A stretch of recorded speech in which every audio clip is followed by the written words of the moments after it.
This is Auteur Detour, wherein three film lovers travel through the filmographies of cinema's most important directors in hopes of finding a greater understanding on the other side.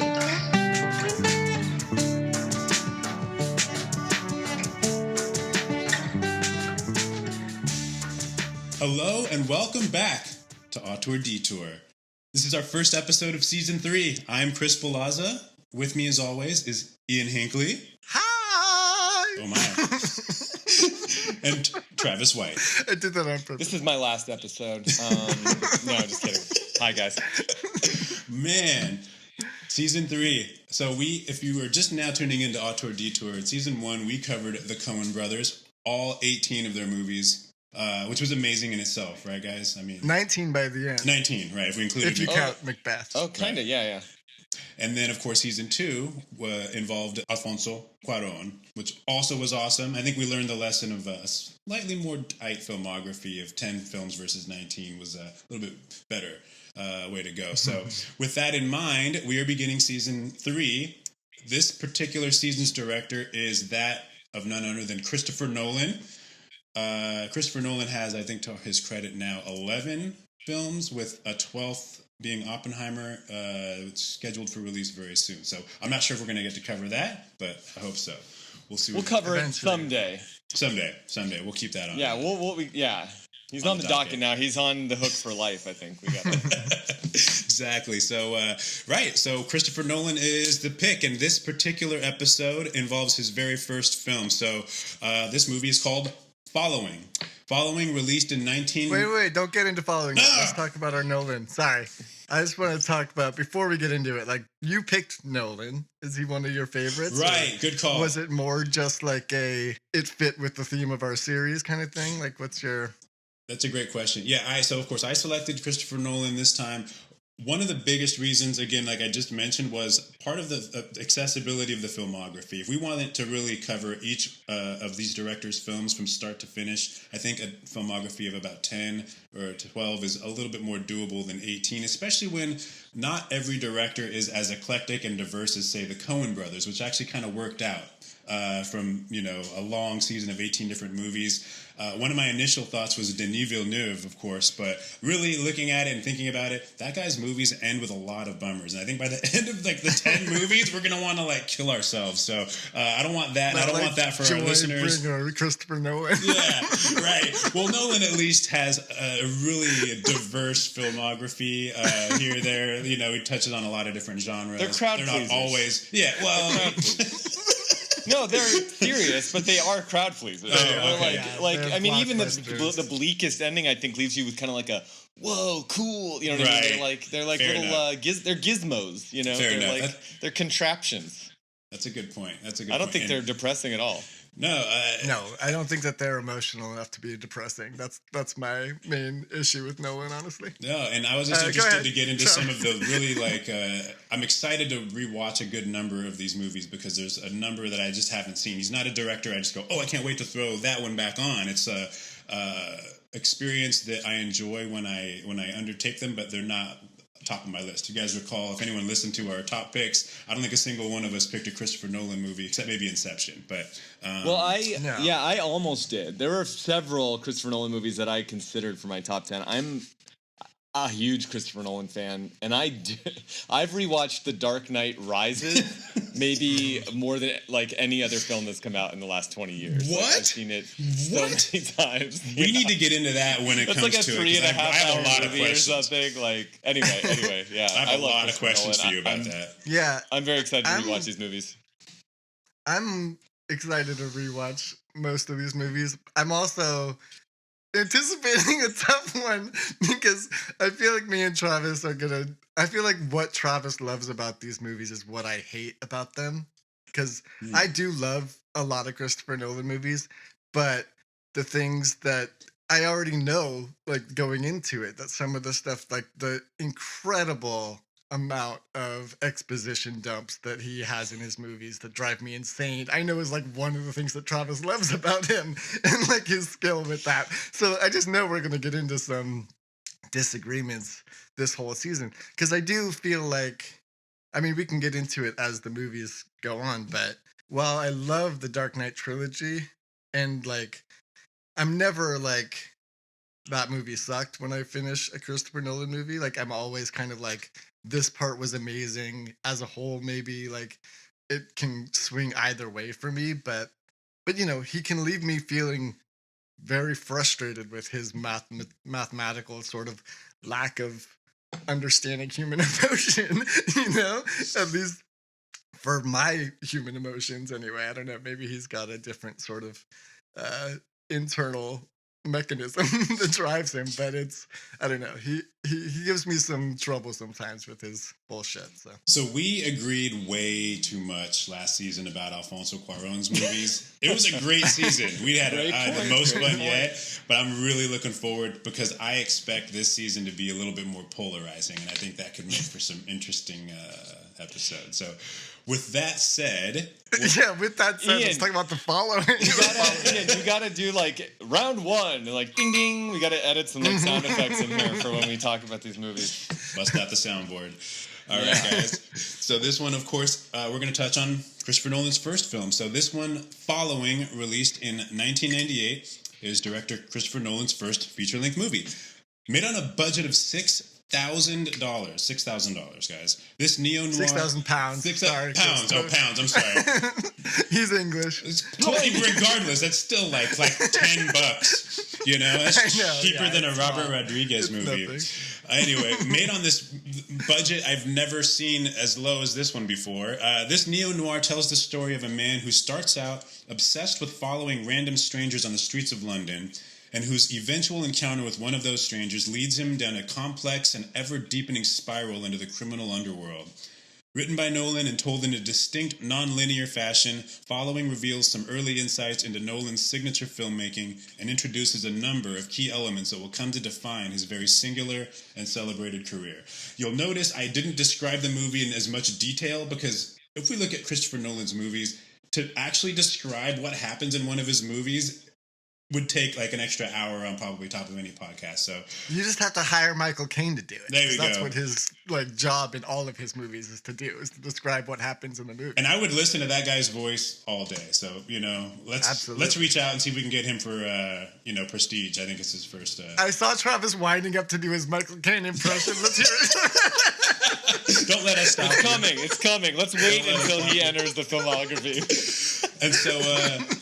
This was actually the only Christopher Nolan movie I've never seen before. So this was a really interesting watch. Yeah. It made for a really, because I wanted to really look for, knowing what I know about him and my experience with him, like look for certain things. Like where did what do we see early on that we might see reflected? And my first impression, I went in completely blind all the way. I had no idea how it was made or what it was about or anything. And my first impression, like, this movie's not very well made. Although it's got a lot of those like singular twists. Like this movie's so poorly made. Jesus Christ, you know? Like I understand a lot of directors don't get a very good budget, their very first feature film. And that, of course, £6,000 budget would completely explain everything. So all in all, this is a really interesting movie. I didn't love it, but I can't say I would stop watching it at all at any point because, I mean, you blink and the movie's over. This is a 70-minute long film. It's an hour and 10 minutes long, and it moves really quickly. And so while I didn't love this movie, it kept me engrossed, and it really shows you what you're about to get into when you get into the mind of Christopher Nolan. And I'll say more about that in a little bit, but what did you guys think? Chris Nolan, mind freak. I think this movie is really well made. I think it's like incredibly well made. I think it suffers a little bit with the low budget, obviously, and with some of the performances who are, by actors that are not like stars. I think they do mostly a really good job, the actors. I think the guy who plays Cobb, and we should talk about that a little bit. But Ian? Sorry. Please keep going. I said hold on because I was about to freak out if you were going to say he did a good job, because he was the worst. Well, I was going to say his role is like kind of a really important part of the movie that I don't think he quite nails. And I think that's maybe the film's biggest weakness. The other weakness, which is like, this is a weakness you want to have, is that the movie is edited without like any breathing room whatsoever for the performances. And I feel like that was like Nolan kind of just like being like no, cutting out like every part that he like didn't think was perfect, and so you get like just enough to like carry the story, and that's it. And the rhythm of the film to me, and like I really love the editing in Christopher Nolan's films. That's like one of the highlights for me. Like the way he just like does these hard cuts and just like kind of throws you into the next scene. Mm-hmm. And this movie, it felt like it was almost too severe even for me. Like it was just like I just wanted a little more breathing room for the performances in the world, and the music, and I just wanted a little more space. So that was like my least favorite part of the movie. But when it all comes together at the end, I really feel like he's like pulled something off. Yeah, so that's my take on the movie. I think it's like a great neo-noir movie, and we'll talk about it. I mean, you can really feel like the noir influence on his movies that like later on is still there, but it's sort of more diluted. It's sort of more refracted. But here it's like so pure and so clear that it's really exciting to me. Yeah. The most impressive part of the movie, I'll just start with, because I also don't like this movie very much. The most impressive part is that he was able to really nail the tone and the just mood of the noir mood, and just like the consistency of it, considering that he made it just on weekends over the course of a year. You know what I mean? It was like, it was not a student film, because he wasn't a student, I don't think. Nope. But like it was in that, in that word, whatever, like it was just a homemade movie in the ultimate way. So like the fact that he did that, and it still feels so coherent and in tone and mood, like it doesn't feel like it was made that way, as much as you say it was poorly made. I agree with you that like some of the parts of it felt like amateurish in a weird way or something like that, which he was an amateur, but also like he's always said like he thinks like film school is making movies, so like this is what that felt like to me. What it really felt like to me, even more than that, was like an audition tape. Like it didn't feel like he was making the movie he always wanted to make. It felt like he was just like, I want to show studios what I can do, like with nothing, so that I can make the blockbusters that he wants to make. Like it felt like an audition or like a reel. You know what I mean? REEL. In a lot of ways. So I don't know. Back to what I was starting to say about Cobb, which, like you said, we can get into that. Well, let's just get into it, because, that's the same name and really a similar character type that Leonardo DiCaprio has in Inception. Yeah.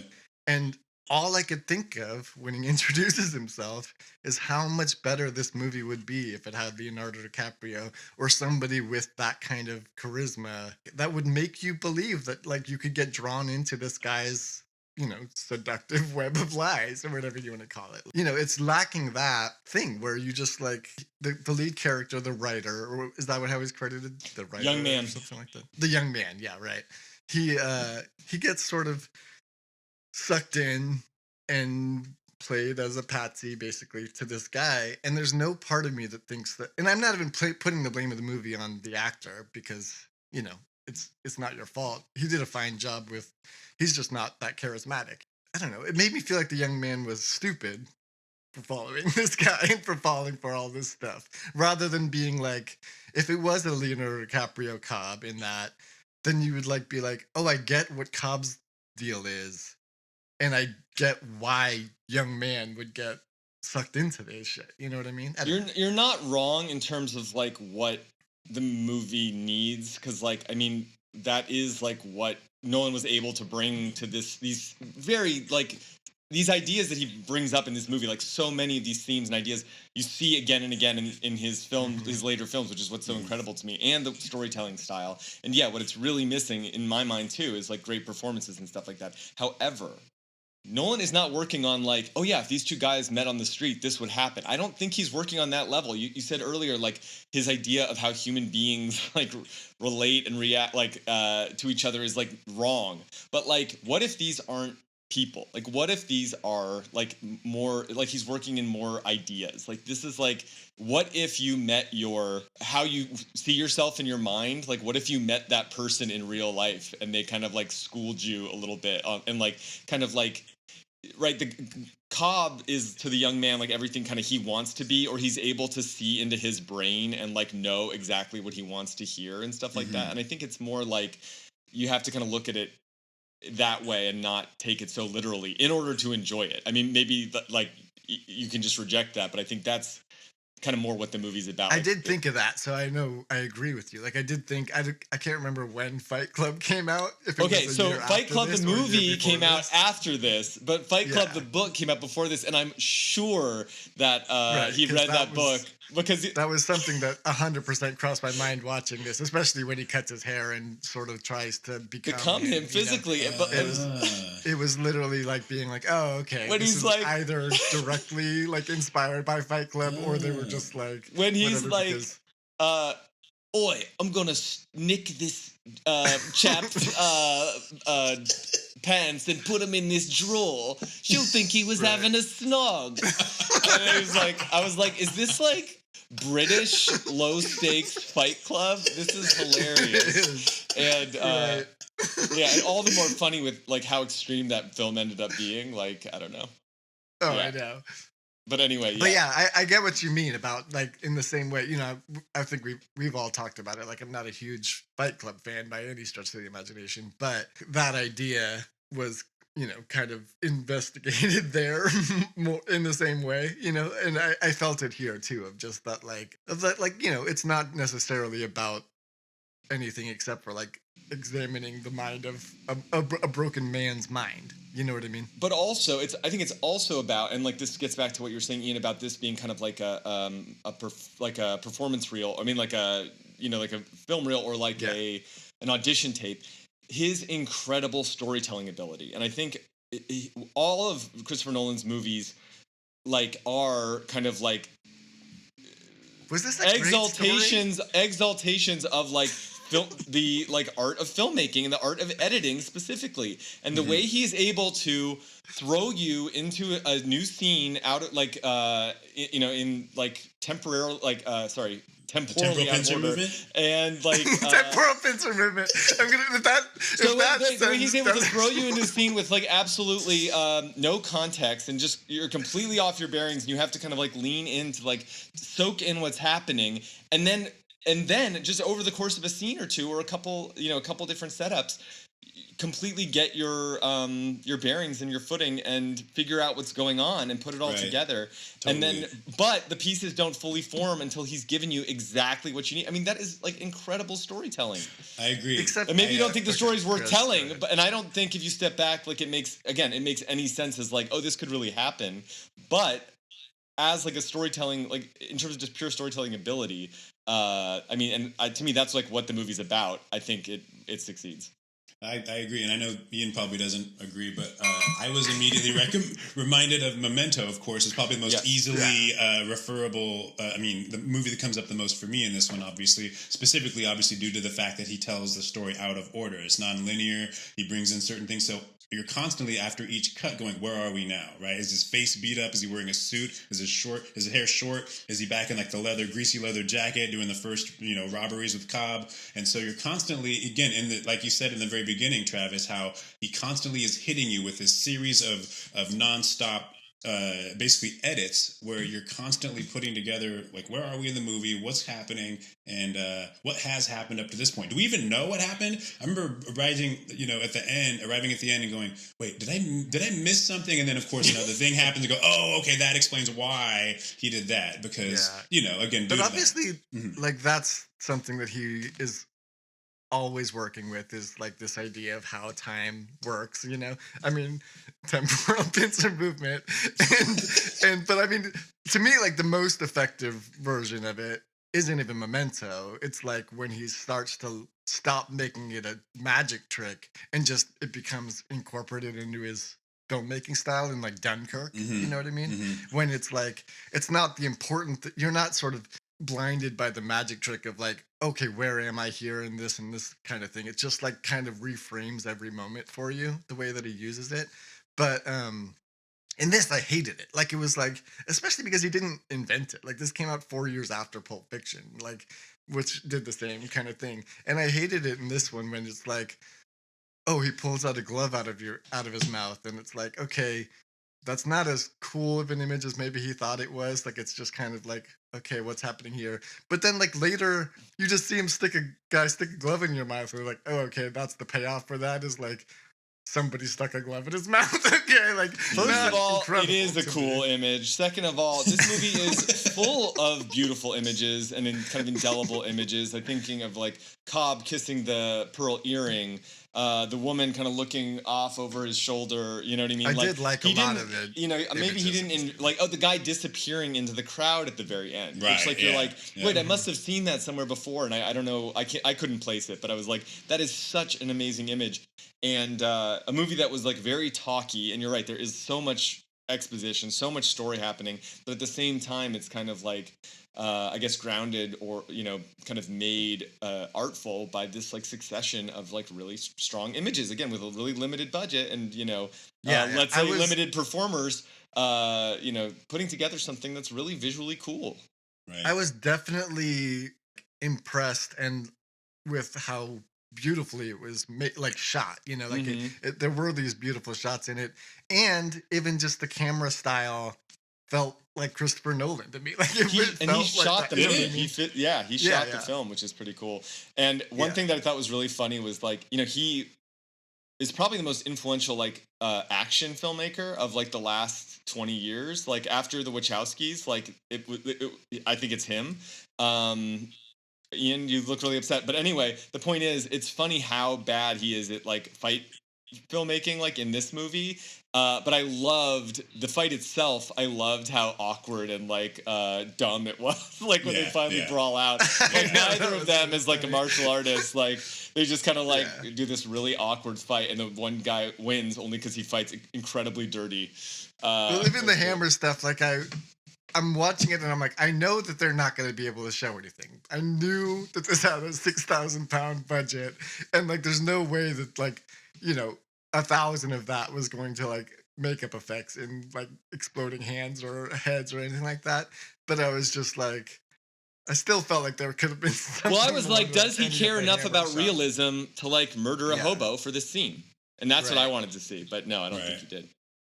I was looking, my face looked like that because you brought up the Wachowskis, and like half of my notes right here are, so Bound came out in 1996, 2 years before this, and that was their first neo-noir, their first movie, but also it was like a neo-noir sort of very on a budget movie that led to them making these blockbusters, and it made me completely realize how paired the Wachowskis and Christopher Nolan are as like filmmakers.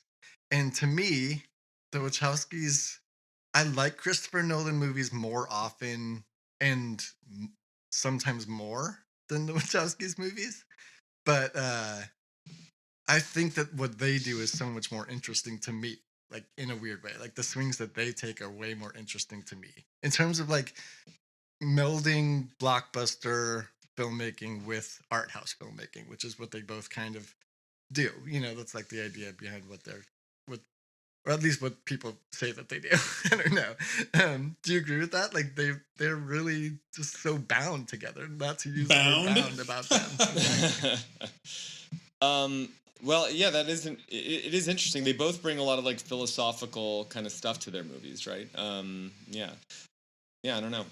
I was thinking of when you said action director and influential. For some reason, when I think of Christopher Nolan, I often think of Michael Mann, and I don't know, because he's also a director who's not known as an action director, but who has these interesting characters with pull off complex stuff. There's a lot of similarities between the two, and I think it's really cool when you have a director who is not, again, an explicitly action director, who like you're going to those movies to see things blow up and people get shot necessarily, but to see the story unfold, but who's also really good at filming these specific,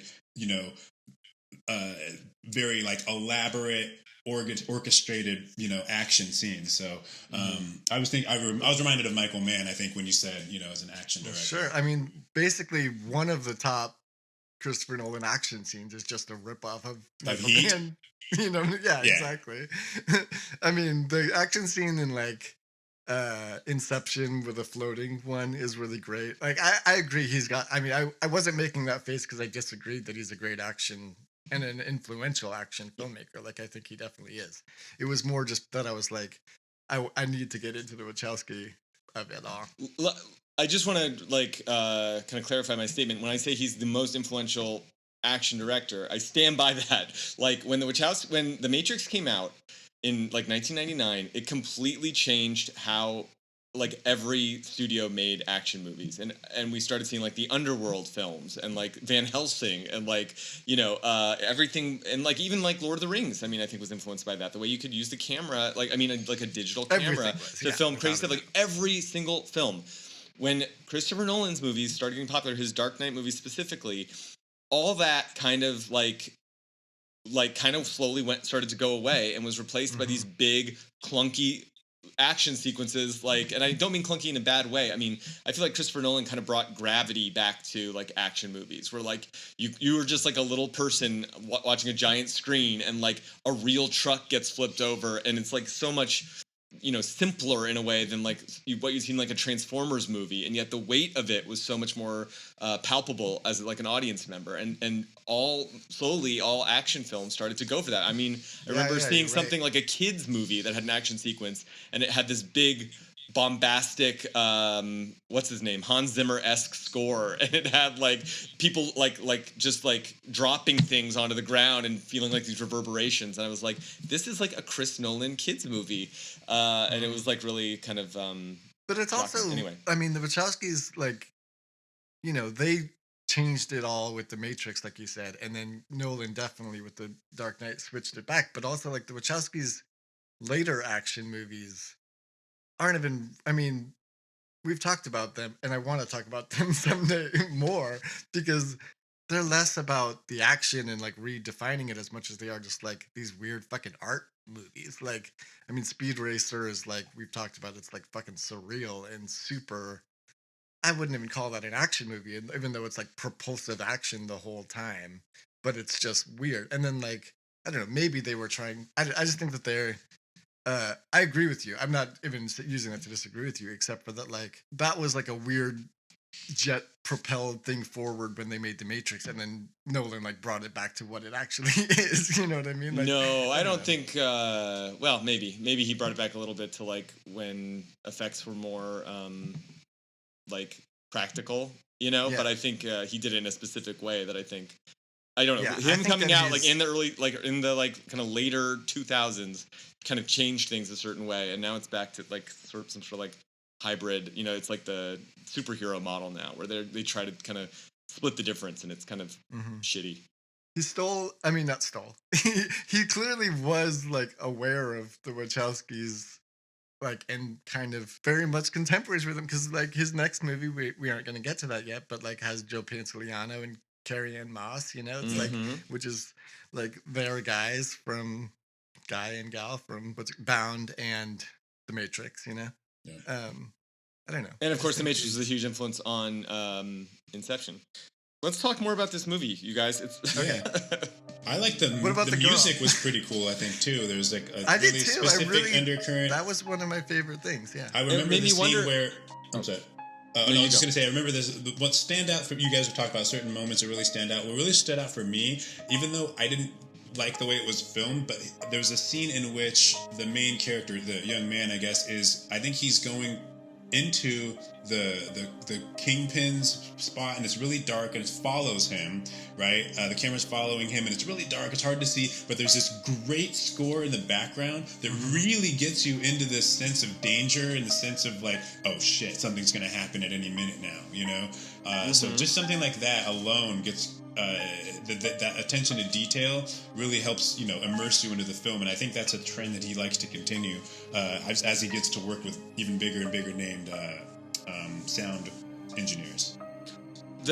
During the escape from the first robbery, when they get kind of intruded upon, was so like Hans Zimmer-esque, you know what I mean, that it made me wonder like how much of what Hans Zimmer's coming up with is like Christopher Nolan telling him that I want this kind of thing, because I was really struck by that, and you know, Hans Zimmer was like already a huge name in like movie scores, but like kind of his Christopher Nolan collaborations like totally took him to another level. Who anybody thinks of when they think of boom. So you know what I mean, like, and you know, the cinematographer, I think, is it Wally Pfister who did some of his like movies. I hardly know her. Oh boy. I'm pretty sure, like, you know, and he said, like, you know, his cinematography was brought to like another level through his collaborations with Christopher Nolan, and he left to be like a director himself. And anyway, I don't know. I just feel like, and the fact that like Nolan, like, again, was the producer, the director, the editor, the co-editor, and the cameraman, just really. I think gives you an idea of like the amount of control that he's trying to have on these productions. And yeah, I thought it worked great. I think, you know, Ian, kind of to your point, like, I love movies that have like a human connection, like an emotional connection and stuff like that. But I don't like the idea that movies can just do one thing. And there's a million people out there trying to tell human stories and stuff like that, but they're not as cool as like this movie, like in my opinion. Like this movie was such a, like, there's so many, I've seen a lot of movies from the 90s, very talky, filmed in black and white, like indie movies. They're not as good as this. Like, I think this is like a really special movie, and it doesn't have like it doesn't have to. It's not perfect, but like it's a really cool movie, and I have no complaints really. That does go back to what we didn't talk about, which we usually do, which is the first time I saw this movie was shortly after it came out. Oh, really? Yeah, because I think it was probably after Memento. But that I saw it, but not long, because I remember we had it at Movie Merchants, and at the time, like when Memento came out, I was super interested in Memento and was just like, this is like a super interesting filmmaker, and I wanted to sort of follow him after that. And then we had it at Movie Merchants, the old video store that Travis and I both worked at, and I remember it like was one of the movies that I actually recommended to people a lot, because at the time it was like a cooler version of that 90s, like you said, like black and white talky sort of thing. Like it was a movie that I was like, this is like actually cool. And like I liked it, you know? It wasn't It's now looking back and seeing the Nolanisms that are in it, sort of, that kind of make me be like, okay, like, I don't know about this and that. I don't know. Like, for example, it's not fair to judge this movie for this because none of the characters are. Yes, Travis, go ahead. No, I'm just playing with my hand in the light. Sorry. I keep forgetting that you guys can see me. Like, just don't look at my face. No, I was going to say, it's not completely fair to judge this movie on this, but looking back through Nolan's filmography and then how it also applies to this, like, it's the first example of him not writing a female character. You know what I mean? Like, it's not fair to judge this movie on that because none of the characters are really written in any real way. They're all sort of archetypes of sort of, like you said, like parts of a mind that is broken. Exactly. But so I don't even want to judge that, but it's something that I wouldn't have judged in 1998 or whenever I saw it, because I didn't have the like retrospect of Christopher Nolan never writing a woman to be like, okay, well, I think this sucks, because the woman in this sucks. Like, she's not a bad actress, she's fine, but it's pretty cheesy, and it's not like there's nothing to her. Agree? Oh, cool. I'm glad you both are shaking your head and clapping wildly in agreement with me.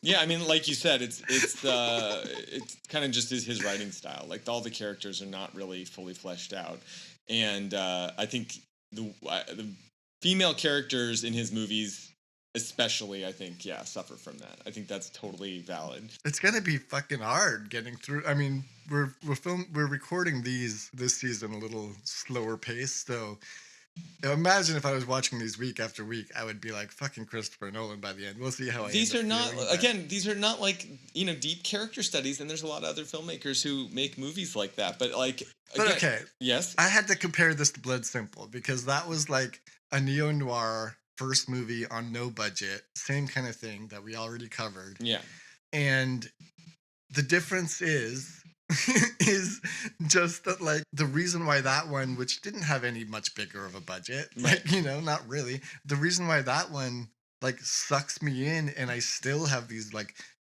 moments is because it didn't feel mechanical. Like it felt like their heart was in it. Like, I don't believe that Nolan's heart was in this movie. Like, I feel like it's a stepping stone to what he wants to do. And I don't know that he's ever made a movie that didn't feel like a stepping stone to what he wants to do. Like, you don't think he's got like the Roma essentially project yet? Is that what you're kind of saying? I definitely don't think he's got the Roma. I don't even know that he's like capable because he's so fucking robotic. Like, the guy's a fucking weird robot to me. Why are we doing this podcast? I told you, Travis is gonna hate me by the end of this series. Well, I'm just confused. But yeah, I mean, if you compare it to something like Blood Simple, like obviously, like it falls short. Like, way short. Like, and to be clear, like, I just thought, I think I kind of already said this, but it was really at the end where you kind of go like, oh wow, he did like all that stuff and it really worked. Like, bravo. This is not the best. This is not my favorite movie. This is not my favorite Christopher Nolan movie. I don't know. I just think it's kind of fun. I didn't dislike it either. Like, he's like Chris said, like the fact that it's 70 minutes long makes it so easily digestible that, like, I'm talking a lot of like about all the problems with it, but like you can just sit back and watch this movie like you're watching a fucking TV show. You know what I mean? Like, it's not. It's funny talking about Roma and like kind of more personal films.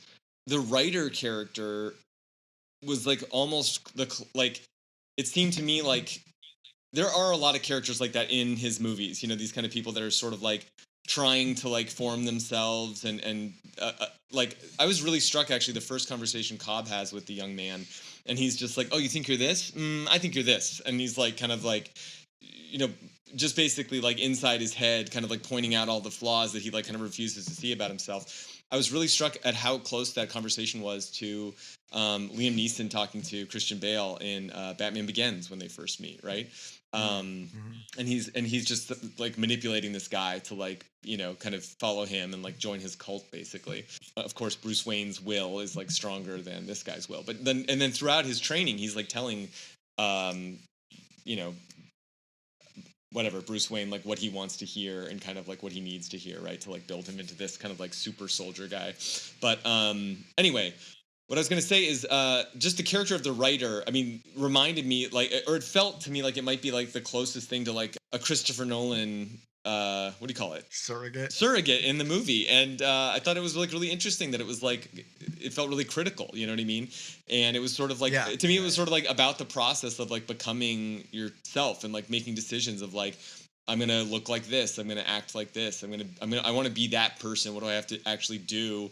What is like the process that I have to go through to get to that, to be that person, you know, is like, I don't know. I thought that was really interesting. And I thought the kind of, I thought it was like kind of self-critical in the way that it was like, he was this scientific mind looking at other people and trying to diagram it. And again, like transforming yourself physically and thinking that that's going to have like make a change to who you are inside, you know, like he seemed like he was, even as he was trying to document the lives of others and look at other people, he was completely failing to like look at himself and like analyze himself. And that's why that's why he was so easily manipulated. You know what I mean? And again, I don't know that it works as like, oh, I'm seeing this person and I'm recognizing this as like a fully fleshed out human being. But I think that seeing that concept, that idea, considering it, you know, and then seeing like, doing that makes you, I don't know, is a weakness that like other people can exploit. I don't know. I thought it worked for me on that level. I definitely felt the criticism of the writer, the young man character, and like from the camera's eye. You know, but it felt personal, is what I'm saying. Like it felt like, it did. Yeah. I mean, I don't want to fucking shit talk. Like I do, like I said, there's some Christopher Nolan movies that I absolutely love. Like, and one of them that I love probably maybe more than you guys is like the template for all of his movies, which is The Prestige. You know, I was almost going to interrupt Chris when he was doing his intro. Maybe I'll put this in post, like in all of the like synopsises of the movie, and just be like, The Pledge, The Turn, The Prestige. You know what I mean? Because all of his movies play out like that in such like an interesting way. Great point. And I'm not mad at somebody who's sort of always examining the same thing, like the way that he does, that's fine for a filmmaker to do. I kind of do that with my music. You know what I mean? It's like we're all kind of doing that. Like I just mean in terms of like the way that he's sort of never not trying to figure out how time and minds work and stuff like that. Like, you know, I'm not mad at that. And so, and especially with the, like the process that he uses of the prestige process, you know, like it's all fine if that's his, like, if that's his method. Yeah, this movie really clearly establishes a number of different themes we're going to be seeing over and over again. Not necessarily in all movies, but there's certain undercurrents that keep popping up in a number of his films, right? Yeah, there's the Batman sign on the door. Yeah, right? I mean, totally. Obviously, Cobb, as soon as he says his name's Cobb, I'm like, wait a minute, what? In fact, speaking of themes and whatnot, one of those is identity. Like, who are we? Who am I? Who are the people around us? Are we who we think we are? Are the people around me in my life who I think they are? And, you know, when you talk about the character Cobb, the writer gives the name Bill, and I'm like, is that his real name? And then, you know, the movie ends and you see the credits, and the only person who's actually given a name in the credits is Cobb. Everyone else is the young man, police officer, the blonde woman, or whatever, right? So that kind of alludes in a way to, like, are these people actual people? Are they constructs? Are they like archetypes? Are they just things floating through the world in a way, and we're supposed to, you know, interpret who they are in relation to the story? What is it? You know, because obviously the fact that we're not given a name says a lot about a person, about a character, and you're just described. It's almost like you're an extra, right? Travis? To me, if I may, as someone who writes scripts, naming characters sucks. It's the worst thing. It's so hard. If Cobb is the best you can do, then don't even bother. Like, you know what I mean? Young man, blonde woman, like, that's all you need. I always try to go as far as I can in a script without anyone calling each other by their name. And it's like... That's really funny. So I totally relate to that. No, but Cobb, of all the characters in this movie, seemed the least human to me. Like, he was just sort of like an existential force, you know what I mean? Like, he seemed like he was almost like summoned by the writer to give him some kind of, like, you know, and then at the end he's like, oh, he's playing everybody, and then he just kind of disappears, you know what I mean? Like, he totally punctuated at the end there, right? Just totally, yeah, like, vanished. and I love that last shot. I think it's so cool. Were you guys I mean, wait, this is more just about talking about the movie. Oh, go ahead, Travis. I have one more thing. Talking about the themes that would carry over into the other films, did you guys notice the book The Republic by Plato? Mm-hmm. Yeah. Okay, so we're going to be talking about that a bit later, I think, especially with like Dark Knight Rises. But it's I think a really, really important like skeleton key for a lot of like what Christopher Nolan likes to how Christopher Nolan thinks. And one thing, you know, I am a big Christopher Nolan fan, like I've been saying.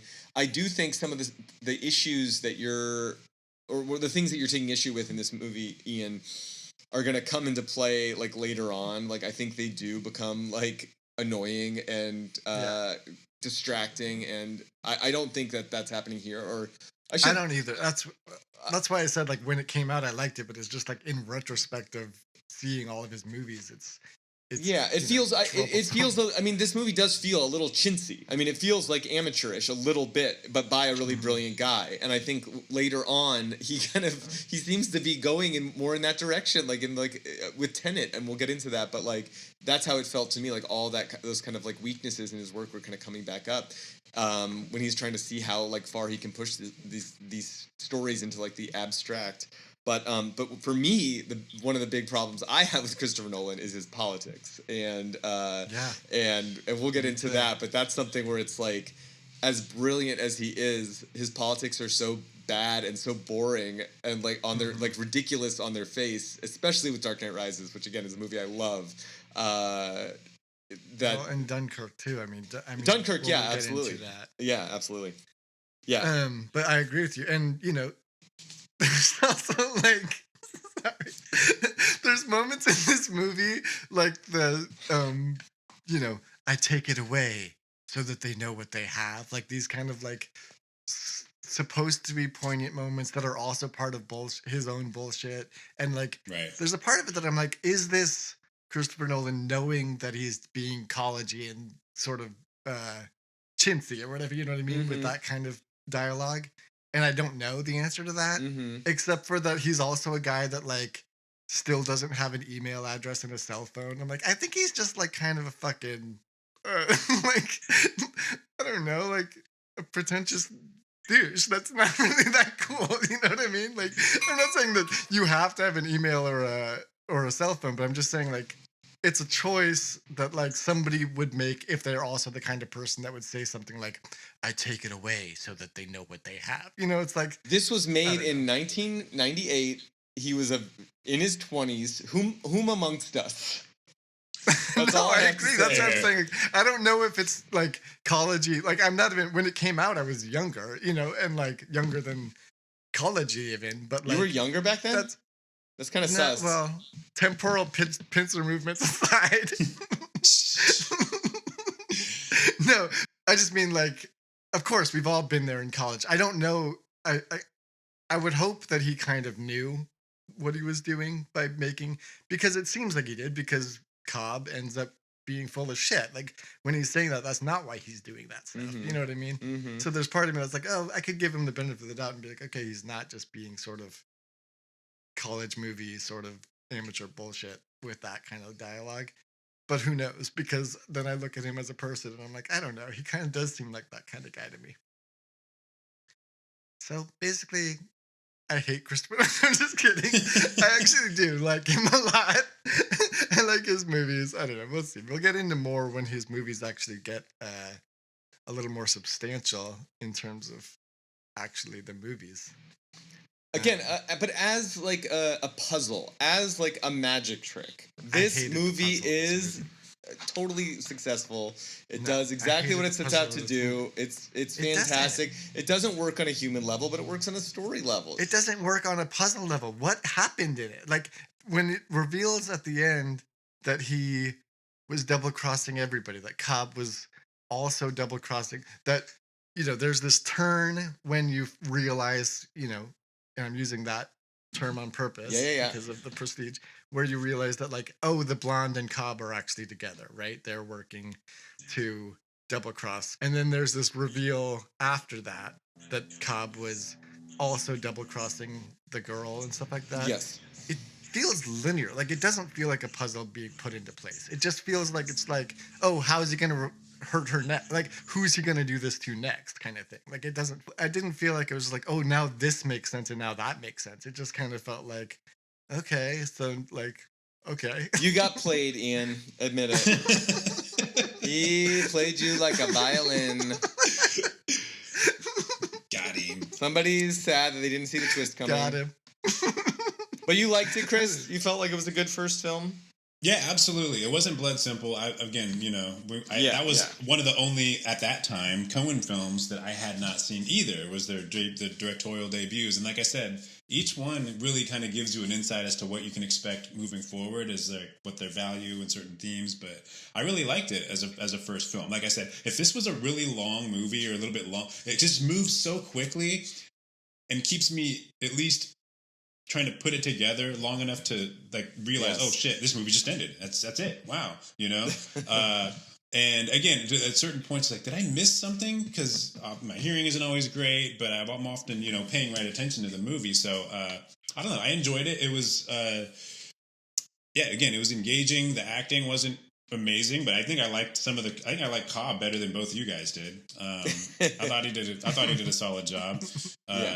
You know, the guy had some presence. You know, it wasn't like, okay, I'm not buying it. There wasn't anyone I was like, I'm just not buying this at all, kind of a deal. You know, so right there I agree. I think that everybody did it like the best in their, like they all did fine as actors. I just mean that like if they had a very charismatic actor in that part, then like you would be sucked into it. You'd be like, okay, like I get why he is so charismatic that everybody falls for his scheme. But again, it wasn't about necessarily just charisma. It was about like him knowing exactly what that guy wanted to hear. You know what I mean? It was about him like just being inside his brain and having that ability. And that is like the ability of like a writer, and that's what the guy who called himself a writer did not have. So I don't know. Mm-hmm. I will say one thing that kind of strikes me about this film is that it is complicated and it, you know, and disorienting and maybe Ian, in your opinion, like needlessly so, but like done in a way that rather than be like really confusing to an audience, it's done for the purpose of engaging the audience. It's done for the purpose of like making the audience feel clever to like put it together at the end. I think that's a really important distinction to make with Christopher Nolan. He is taking, like you said, Ian, like art film kind of filmmaking techniques and kind of like, you know, maybe in this movie particularly like, you know, dime store philosophy or whatever, and trying to create something really, really palatable for like a mass market. And I think that is like a really important thing about Christopher Nolan, is that he's really trying to make movies for everybody. And that's actually something that I like about Christopher Nolan. And, you know, Michael Mann is like a really distinctive, like a little bit idiosyncratic filmmaker who has like a, you know, pretty big popularity for a lot of his films, but Christopher Nolan took those techniques and made them even more like mass market, and he had the bigger influence on film as a whole. So yeah, I just think like going forward, it's interesting to see how he does these really artsy things or these really kind of complex things, this kind of like film noir aesthetic and kind of like philosophical kind of story building techniques, I don't know, and makes them super palatable, super entertaining. Again, full of like really beautiful, indelible images, and yeah, I agree. And I also like want to say, you know, one of the brilliant strokes of Christopher Nolan movies, which I am looking forward to, is that he is like a master casting genius. You know what I mean? Like he has these strokes of brilliance. We talked about Michael Caine, how he just recruited Michael Caine to be the expositor of all of his info dumps in his movies. And like, what a brilliant fucking stroke of genius to just have that voice be your narrator. You know what I mean? Yeah. And then like having Christian Bale play Batman, like what a fucking brilliant choice. And like Tom Hardy, like as his sort of secondary muse later on. Yeah. Like, I mean, I just think he's really brilliant with that kind of thing. Like, I know you guys might be feeling me when I think we all would probably remember when we first saw the reveal of who was going to be the Joker in The Dark Knight. I don't know if you remember, but I was like, are you fucking serious? Heath Ledger? Knight's Tale guy? What? You know? And then you see the picture and go, movie, but oh, wait a minute. And then obviously he is arguably the most iconic, you know, rendition of the Joker, according to many, you know. I can't wait to talk about those Batman movies. But Ian, you know, you were talking about how poorly he writes women characters.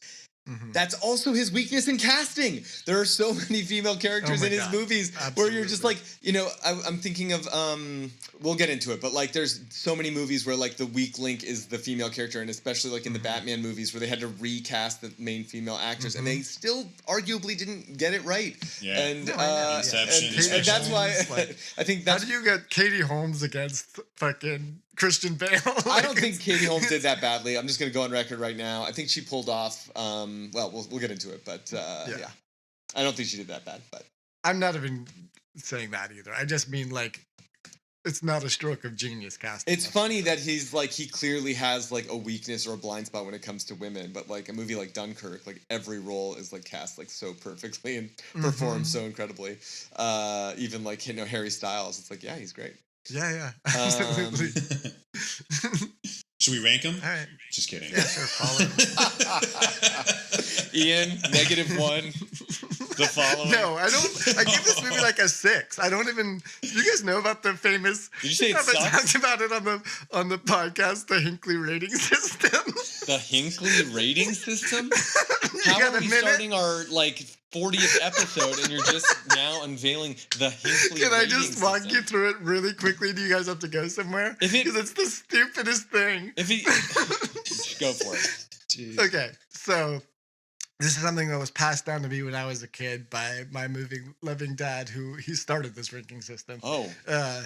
And my whole family uses it. Like, we just have a shorthand with when we say we give this movie a, you know, we know what we're talking about. Okay. So a 1 means you walked out of the movie, right?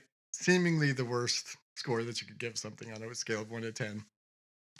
A 2 is worse than a 1. Because you watched the whole movie, but you didn't walk out, and you're like, God damn it, I'm mad at myself for not walking out of that movie, right? Okay. Number 3. Okay. A 3 is... I'm imagining this in Michael Caine's voice right now. A 2 is worse than a 1. It's just like... At least Christopher Nolan's exposition makes sense. But anyway, go ahead. Okay, so let me just get through this really quick. So 3 is you hated it. You wouldn't recommend it to anybody. Wait, is everyone a hatred? It's like 1 We're to getting 10. there. We're getting there. Like, We're getting I hated there. it for this reason. No, listen. He's at the bottom of the scale, though, right? 4 is you watched it. You weren't offended by it. You definitely wouldn't recommend it to anybody. But you're like, it was just a piece of, piece of cotton candy or whatever. Number 5 is it's a good movie. If you know somebody that would like it, you'd call them and you'd be like, hey, you would like this movie a lot. 6 is you liked it a lot, and you'd probably tell people to watch the movie. 7 is you'd love it. You'd call people or post on Facebook and be like, I love this movie. You guys should all check it out. 8 is it's a classic, like doesn't even go into the rating system necessarily. It's just like stands above because it's one of the classics. That's your like Fargo's or, Roma for you, Chris, or something, like that kind of thing. Inception. 9 is your favorite movie of all time. 10, there's never been a 10 yet. So it's a 1 to 9? Well, it's a 1 to 10. We just haven't made a 10 yet. But it's not possible. Like maybe someday. By the limitations of that guideline, you can't be a 10 by definition, right? Yeah. So it's the stupidest thing, but 10 exists only in theory, yeah. Okay. Yeah. Okay. So anyway, so when I say it's a 6 for me, this movie, what I mean is that like I did like it a lot, and I would like tell people that it's good. I just like, it's not like I didn't love it. Like it's not like a great movie to me. It's just like a good movie. I'd probably give it a 5 actually. Fair enough. Perfectly well, the good scientific, people at the tinkly Criterion method. Collection feel differently, Ian, but that's fine. Keep in mind, I think. Well, yeah, but they wouldn't have Michael felt Bay differently. movies are also in the Criterion Collection, also. So yeah, I was gonna say they wouldn't feel differently if he hadn't made movies later on. Like this is one of those ones that's like you should also witness his beginning. Yeah, I don't really care that much about that. I'm just kidding. But yeah, I do like this movie. I think it's probably going to be close to the bottom of my list of Christopher Nolan movies. But I love the way that it kind of ties itself together at the end. I think it's like I said, like a neat little gizmo, and very impressive and very fun. And again, it's not just the story, the writing, the editing, but the images that he creates within the story that kind of stick with you. And right. I think with that final image of Cobb disappearing in the crowd, I kind of feel like you gotta give it snaps. If only every $6,000 movie was as impressive as this. Agreed. I mean, the guy's got skill. There's no fucking arguing that. He's a skillful director. All right. I'm not a whimper. He doesn't need your validation, Ian. He's gonna get it. Like I'm gonna fucking heap praise on some of his movies later on. It's gonna be interesting to see where we go after this, especially considering the next one's Memento, which is a pretty dramatic step upward in terms of like many things in terms of his filmmaking. I really did love, again, with respect to this film, how much total control he had over this movie. Obviously, it was, but I mean, he literally did everything. A lot of guys, outsource their writing or their editing or whatever. So just the fact that he had his hand in just about every part of the production of this film says a lot. And I think that, looking forward to seeing what comes after this. Me too. Yeah. It's gonna be a blast. Can't wait. All right, everybody. Good talk. Episode 1 in the bag. Thanks, film friends. I'm looking forward to Memento. Let's do this again. All right. Bye. Thanks, guys. Bye.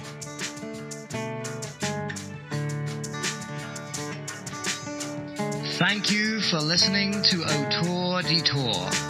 We'll see you again next week.